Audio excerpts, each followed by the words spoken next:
The City of Philadelphia's Office of Arts, Culture, and the Creative Economy presents Arts Access TV, an opportunity for all to view creative performances and programs from Philadelphia's diverse pool of local artists and arts organizations. Tune in weekly to Arts Access TV and discover Philadelphia's extraordinary creative community that will leave you wanting to see and hear more. I invite you now to sit back and enjoy.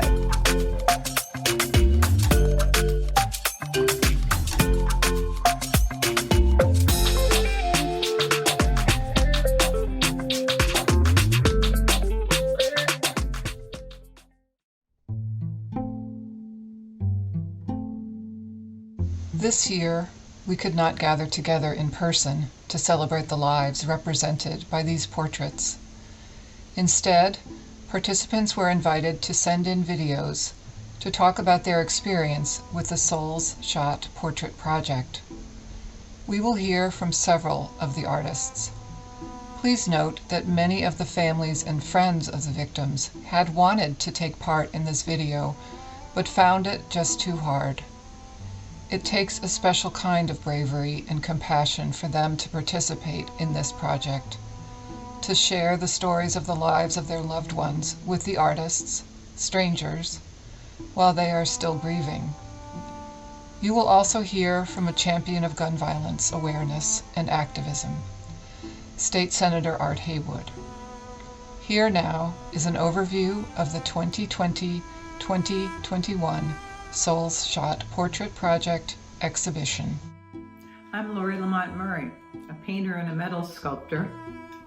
The work behind me is mostly abstract, but I also really love doing portraits. Souls Shot gives me the opportunity to do just that, but more importantly, it gives me a way to respond to the nagging inner voice, the one that says, do something, make art that gets through to people. See if you can help bring about change. 2020 has been the worst year many of us have ever endured. But for Geraldine Nelson, 2017 was almost unimaginably worse. The day before Thanksgiving, her son Hugh was fatally shot.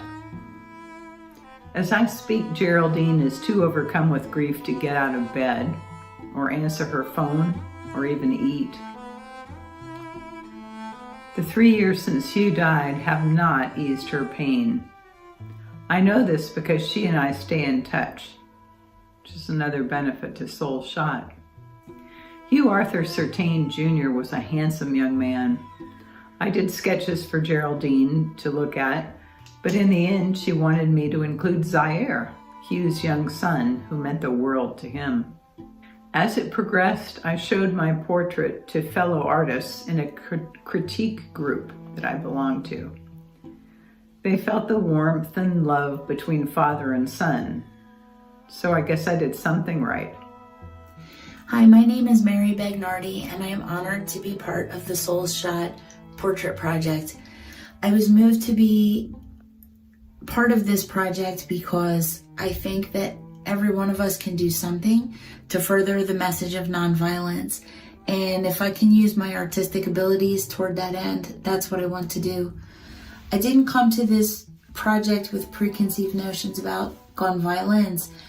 I thought more that my job was to be a listener and to learn about one of the beautiful souls that was lost senselessly in this way. I met Damon Stafford's mom, Teresa Costello, and had a chance to learn a little bit about his life before creating the portrait.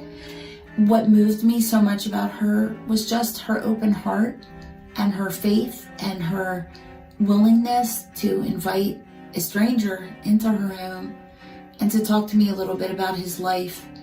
And I had big ideas originally about how I was going to do this portrait with different panels and all kinds of stuff about the background of his life. But it ended up being a really simple portrait that I hope just captures his beautiful smile and the light and the love that he brought to the lives of others. He was a son, a father, a friend, someone who filled the lives of those around him with hope and joy, and He was an aspiring chef, a person who had so much talent and possibility, and his life, sadly, was taken too soon. And so I just hope that when people look at his picture, they will feel that love and they will think, this is my friend, this is my son, this is my brother, this is my father, and realize we can't lose one more life, not one more. What motivated me to work on the Souls Shot project was first hearing about it and reading about the project in the Inquirer, and then having the feeling that maybe through my artwork I could bring some small piece of healing to the families that have lost loved ones due to gun violence in the city. Unfortunately, since I never got to meet Joel in person, I learned about him through emails and videos that his mom shared of him. It's a horrible way to have to learn about somebody, but I feel honored that she shared these stories with me, being a complete stranger. I think art's a powerful medium for the Soul Shot project just because it is a different expression to show what these individuals were like, to show a different side of them, with the artist learning the stories of them. I believe some of that can be expressed through the artwork and not something that would just be seen in a photograph. What touched me most about working on the Soul Shot project is how I felt myself getting close to Joel. Having never met him, I ended up talking to him while painting many times. Just, you know, if I was struggling on a part of the painting, I would be like, come on, Joel, help me out here. So it was very touching in that aspect, but also just learning about the young man and everything that his mother had shared with me. This is my second year participating in the Soul Shot Portrait Project. It's been a great honor to work with Laura Madeline and the other participants on this important project. This year, my portrait was of a man named Nasir, and I decided to include some pictures, different pictures within the one painting to show different sides of his personality and his life, including a formal portrait, informal, casual poses, and also portraits of him with his 3 beautiful daughters. In the process of working on it, Jada, his niece, who was my contact for the project, sent me a picture of a rocket ship and the word push and told me that she'd like me to include it because that was an important motto for Nasir. So I used that around the border of the painting. And as I was working on it, I kept thinking about the word push and how he was a person who really pushed hard in all aspects of his life. And it pushed me harder to try to capture a better likeness of Nasir using the photographs and to look into his eyes and try to insert a little bit of the life and light and love and strength that I saw in this soul into the portrait, hopefully to help make a proper memorial for this man lost to senseless gun violence. My portrait of Destiny Gonsalves Charles is the second portrait that I've painted for the Soul Shot Portrait Project. Some years ago, I protested outside a gun shop in Northwest Philly, and that had its place. And when I saw that Soul Shot was actually going to happen and it was a call for artists, I thought this was just a wonderful and different way of making public aware of the lives lost, who these people were, what they might have been, and the effect on their grieving family. So my husband knew Rita, who is Destiny's grandmother, and when I heard about her tragic murder, which was random and still unsolved, I thought, well, you know, maybe it's time for me to do another portrait. I was thinking about it, and I asked him to ask the family if they would be interested in me doing her portrait. They were, and I was sent a lovely card with a photo of Destiny and her grandmother. Destiny was wearing a turban in the photo, and it was a very lovely portrait. And finally, I did get to meet Sherry and Rita at their home in Germantown. And I was shown all the beautiful photos of a lovely child, lovely infant, lovely child, and beautiful young woman and heard about her life, how she loved helping people, how she wanted to do nursing, how she had so many friends, and basically what she loved to do is just to help people. So I took photos of those photos, I brought them home, and still the one of her in the turban seemed to be the most compelling. So in the end, the family seemed to be okay with that. In fact, her grandmother loved that photo very much, so I worked on it. But it took me some time to try to get the spirit of Destiny in the painting. She looks in that photograph as if she's about to burst into a smile or a laugh, and I wanted to get that expression in the painting, so it took a little bit of time. I also thought I'd put some beautiful flowers around her, since flowers are symbolic, and so I picked certain flowers that represented Destiny's joy of youth, her happiness, and her love for family, and also rosemary for remembrance. Also, her grandmother has a beautiful front yard, which is just bursting with flowers, and I thought that would be a nice compliment. I think what's been the most meaningful thing about doing this portrait is that it really has helped comfort a grieving family, and in the end, I'm hoping the public get to see all the portraits as the portraits will travel, but also just knowing that the family, it's made a difference for the family. And in the end, I can't ask for anything more than that. Thank you for this invitation to speak at the Soul Shot exhibition. Thank you, Laura, and all those who have been involved in making this happen again. These exhibits and portraits are just a tremendous story of the value of lives. Even though these lives have been cut short by violence, these portraits let us know that these folks count, and their souls are with us, even though their bodies are not. This has been a very challenging year in Philadelphia with a high rate of homicides, now over 400, and over 1,000 individuals, our neighbors, shot. Very challenging, very depressing. But in these times, we must remain determined. We must remain committed.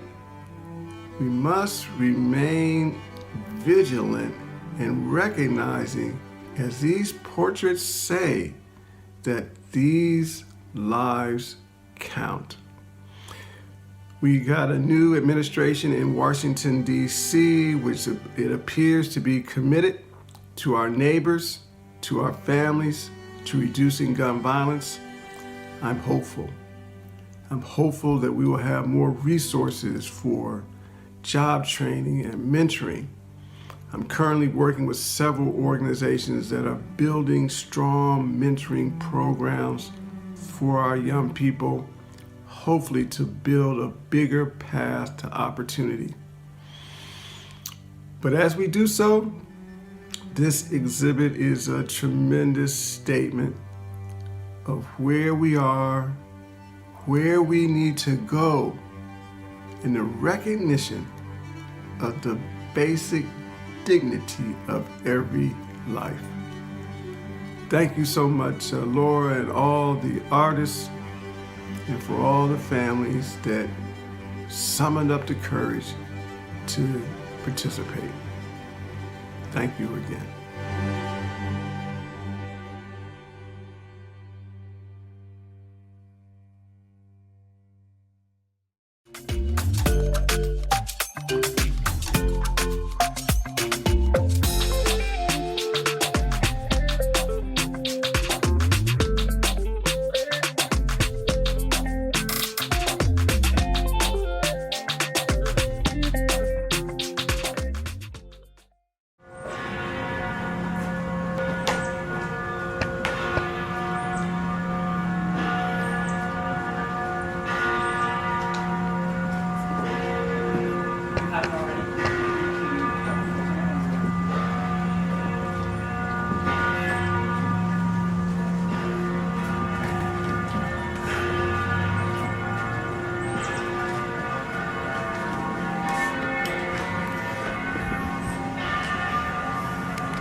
And if you can swing back around, the next section is going to be right in front of you. Normally, decided we wanted to have a peanut butter sandwich. I was sitting at the kitchen table reading the sports paper. Peanut butter down on the butter, and then he took the loaf of bread and sat down, effectively setting it in front of the peanut butter. So from where I was sitting, you couldn't see the peanut butter, even though you moved around the loaf of bread. Well, that happened to be the same for him, because about 2 minutes later, he looked at me and said, "Have you seen the peanut butter?" Now, I had, but I thought, this is going to be, this is good for a little bit of fun. I said, "Yes, it's up there somewhere." Well, I don't see it. I said, "Well, just keep looking, you'll find it." So he's a sarcastic person he is. He would hold up the cup and start taking everything out of the cup. You'll probably hear someplace. Finally, someone comes out and filled up all the counter space. So he moves a few things, including the peanut butter. He takes the peanut butter in his hand and moves it away. It was like the electricity in the room had changed. Even though I wasn't looking at him, I knew that he had found the peanut butter.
And once again, back into the Asian room, if you'd like to follow the umbrella lady.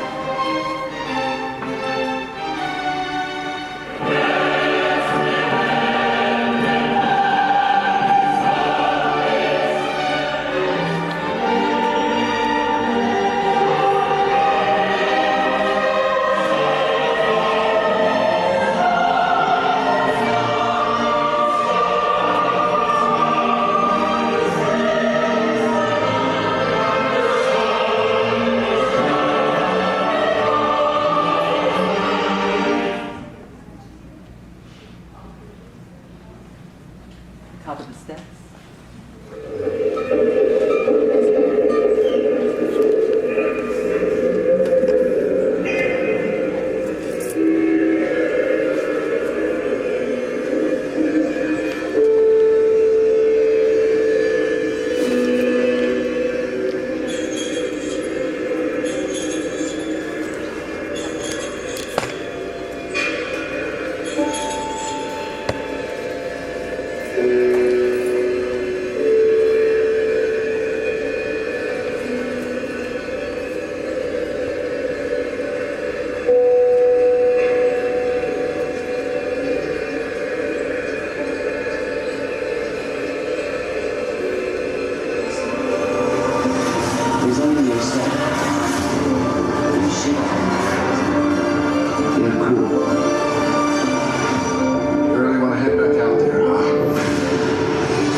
Upstairs to the second floor.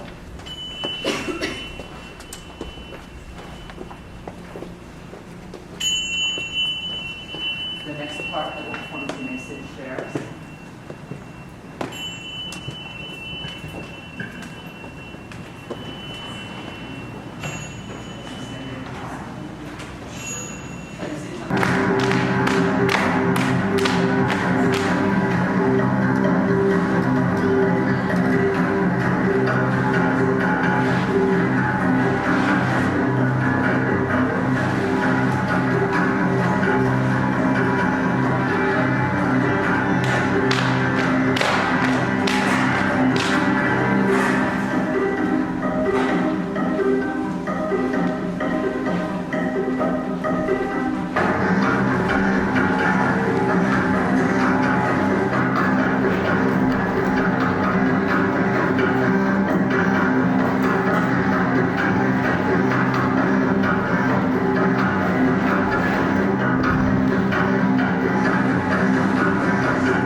Cianci la mamma che perdiu la figlia, Cioparella bella.